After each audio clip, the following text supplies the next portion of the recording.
Sakassou, Kobena Kwasi Adjoumani, le patron de l'agriculture en Côte d'Ivoire, est accueilli dans une liesse populaire. Il y est les bras chargés de présents. La Côte d'Ivoire sonne l'heure du combat pour gagner le pari de l'autosuffisance en riz. Le programme de production alimentaire d'urgence de PAUC, qui dépose ses valises à Sakassou, permet à 4367 riziculteurs de la région de Béké de bénéficier gratuitement de 122 tonnes de semences de riz et de 1480 tonnes d'engrais. La joie des autorités locales n'a pas tardé. Le Conseil régional de Béké partage et soutient fermement votre volonté de redynamisation et de modernisation du secteur agricole et se tient à votre disposition pour faire de notre région un pôle d'excellence en matière de production vivrière, convaincu que cette filière est pourvoyeuse de nombreux emplois pour notre jeunesse et en plus d'assurer la sécurité alimentaire. Je salue donc la clairvoyance et le dynamisme du gouvernement ivoirien pour la mise en œuvre de ce programme qui a pour objectif de garantir une continuité dans la production et l'approvisionnement de ces produits qui sont essentiels à notre dynamisme économique. Les riziculteurs ne sont pas en reste. Je suis très content de ce que le gouvernement vient de faire. Vraiment, si nous êtes comme ça, on peut travailler beaucoup. Pour le ministre d'État, Kobena Kwasi Adjoumani, le gouvernement ne ménagera aucun effort pour le bonheur du monde paysan. Il y va de l'intérêt de toute la population. Chers parents, le président de la République, Son Excellence M. Alassane Ouattara, m'envoie auprès de vous les bras chargés pour amorcer la campagne rizicole au titre de l'année 2024. L'objectif affiché est la sécurité alimentaire et la réduction de la cherté de la vie à travers le renforcement des productions vivrières. C'est une opération qui va s'étendre jusqu'en mars 2024 sur toute l'étendue du territoire pour une première phase. Tout le pays sera servi. 12 tricycles viennent accompagner les semences et l'engrais. Cette activité fait office également de lancement de la campagne rizicole 2024. Le ministre d'État, ministre de l'Agriculture, du Développement rural et de la production vivrière a annoncé une mission de la Banque africaine de développement à Sakassou. Objectif, participer efficacement à la relance de la production rizicole.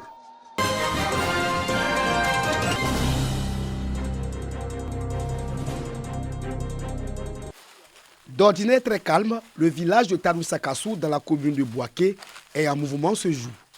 Ambiance due à l'apparition d'un éléphant en provenance de Bobo, précisément du Nzi River Lodge. Cette apparition de l'animal a vite fait le tour de Boaké et inondé les réseaux sociaux. Dans les commentaires des internautes, le Pachidem se rend dans la commune pour célébrer à sa manière les champions d'Afrique de football. L'éléphant de Côte d'Ivoire vient de nous présenter ici la 3e étoile après la Coupe d'Afrique. Dans son voyage, certains usagers suivent l'éléphant. Pour éviter toute agression de l'animal, les éléments de la gendarmerie nationale et les agents des eaux et forêts veillent au grain. Il vient de Nzi River Lodge. De là, il est ressorti vers Mbayakro. De Mbayakro, il a progressé la nuit d'hier jusqu'à ce matin vers Brobo. Et il prend la voie pour venir sur Boaké. On fait les voyages moyens pour détourner son chemin, puis informer la hiérarchie. À l'été, les responsables de Nzi River Lodge, réserve animalière de référence en matière d'écotourisme dans le département de Boaké, sont sur place pour guider l'animal vers le parc naturel. C'est un éléphant qui n'est pas agressif, il aime la présence des humains et donc il va forcément vers les humains dans les villages. Il s'est échappé plusieurs fois de l'enclos électrifié qui avait été fait spécialement pour lui. Mais nous sommes en train encore de prendre des dispositions avec tous les spécialistes pour pouvoir définitivement le maintenir dans cet enclos. Cet éléphant connu sous le nom de l'Egro a été capturé à Boguedia dans le département d'Issia et transféré à Nzi River Lodge, composant l'un des 6 éléments des armoiries de la République de Côte d'Ivoire. l'éléphant symbole du pays est un animal qui doit être protégé.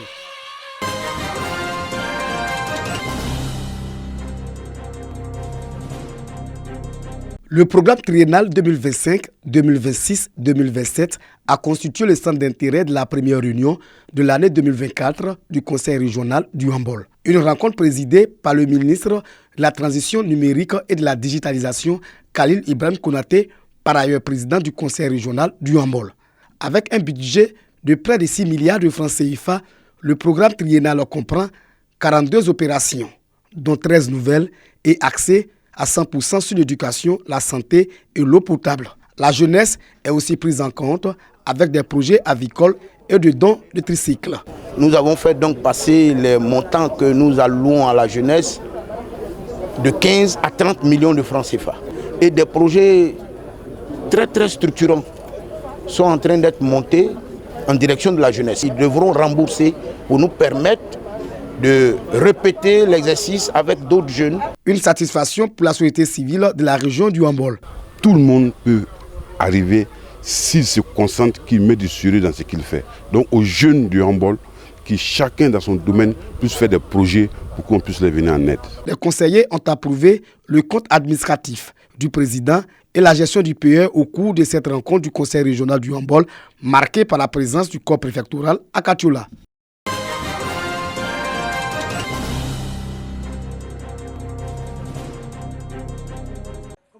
De là où il repose, Félix Houphouët-Boigny peut être fier de la Côte d'Ivoire dont il est le bâtisseur, fier des éléphants dont il demeure le premier capitaine, fier aussi de tout un peuple à qui il a su inculquer de la vertu et des valeurs et dont l'admirable unité et son amour pour la patrie a valu à la Côte d'Ivoire l'organisation d'une CAN reconnue comme la plus belle et la meilleure de toute l'histoire de la grand-messe du football africain.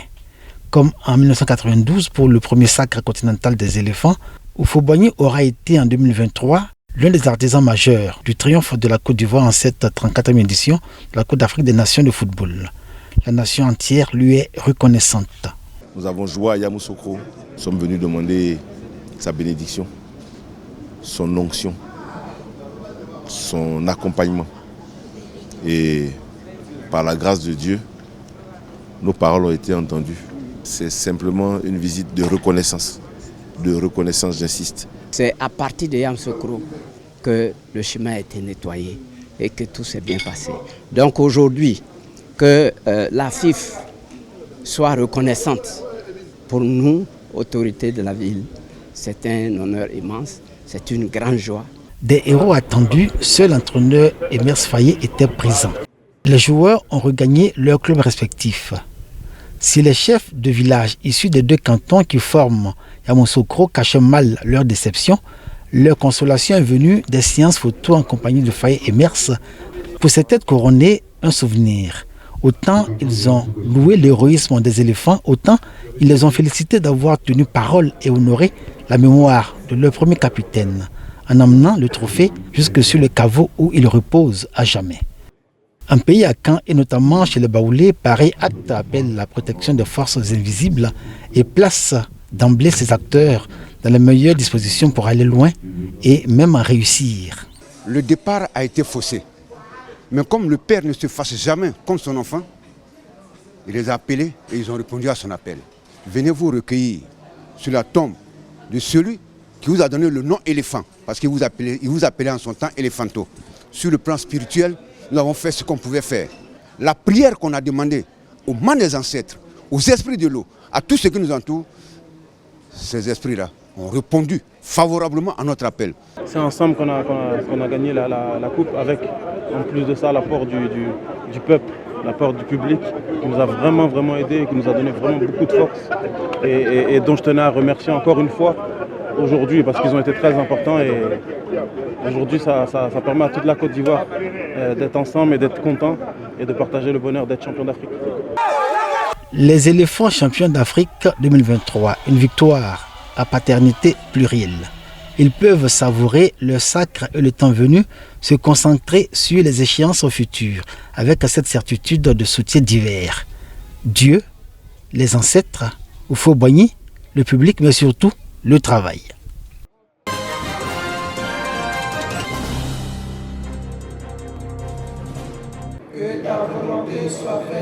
Manifestation du syncrétisme. Toutes les confessions religieuses établies à Yamoussoukro en union de prière ont rendu gloire au Très-Haut pour toutes les grâces répandues sur la Côte d'Ivoire pendant la CAN 2023 qu'elle a abritée du 13 janvier au 11 février de cette année.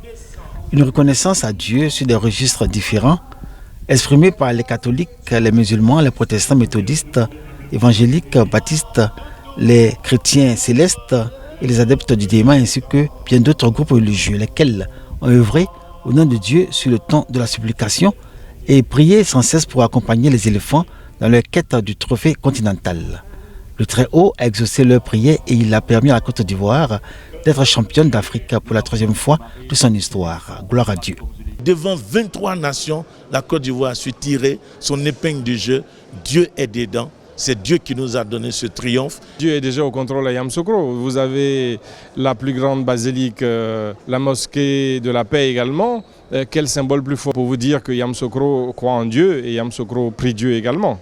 Quelques jours avant le démarrage de la CAN, la salle de fête de la mairie de Yamoussoukro était le théâtre d'une cérémonie identique.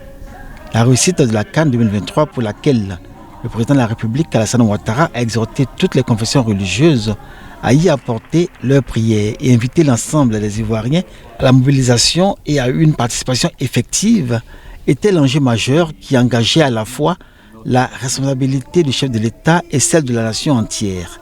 De la certitude du triomphe des éléphants résumé dans le Jamin 203 du président Alassane Ouattara au total indéfectible soutien des Ivoiriens, observé dès les 8e jusqu'au sacre des éléphants face aux Super Eagles du Nigeria, c'est toute une nation et ses dirigeants portés par leur croyance en Dieu qui ont accompagné dans le silence les éléphants de leurs différentes prières dans un élan d'expression patriotique, signe d'unité nationale. C'est Yamoussoukro qui a ouvert le chemin du succès aux éléphants. Les guides religieux sont intervenus, ont intercédé auprès du Seigneur pour que la vision du président de la République, qui était d'organiser la meilleure CAN, puisse se traduire en actes. Nous avons commencé par les prières, nous avons continué dans les prières et nous terminons dans les prières. J'invite les Ivoiriennes et les Ivoiriens à continuer dans le sens de l'ouverture à l'autre, de l'amour de l'autre, de la tolérance vis-à-vis de l'autre, de l'acceptation de l'autre, de l'union. Dans un contexte de carême chrétien et quelques jours plus tard, le jeûne musulman, les autorités religieuses recommandent aux populations de s'engager dans la voie de Dieu, car, disent-elles, avec Dieu, c'est la victoire de l'homme assurée, à l'exemple des éléphants, aujourd'hui rois d'Afrique.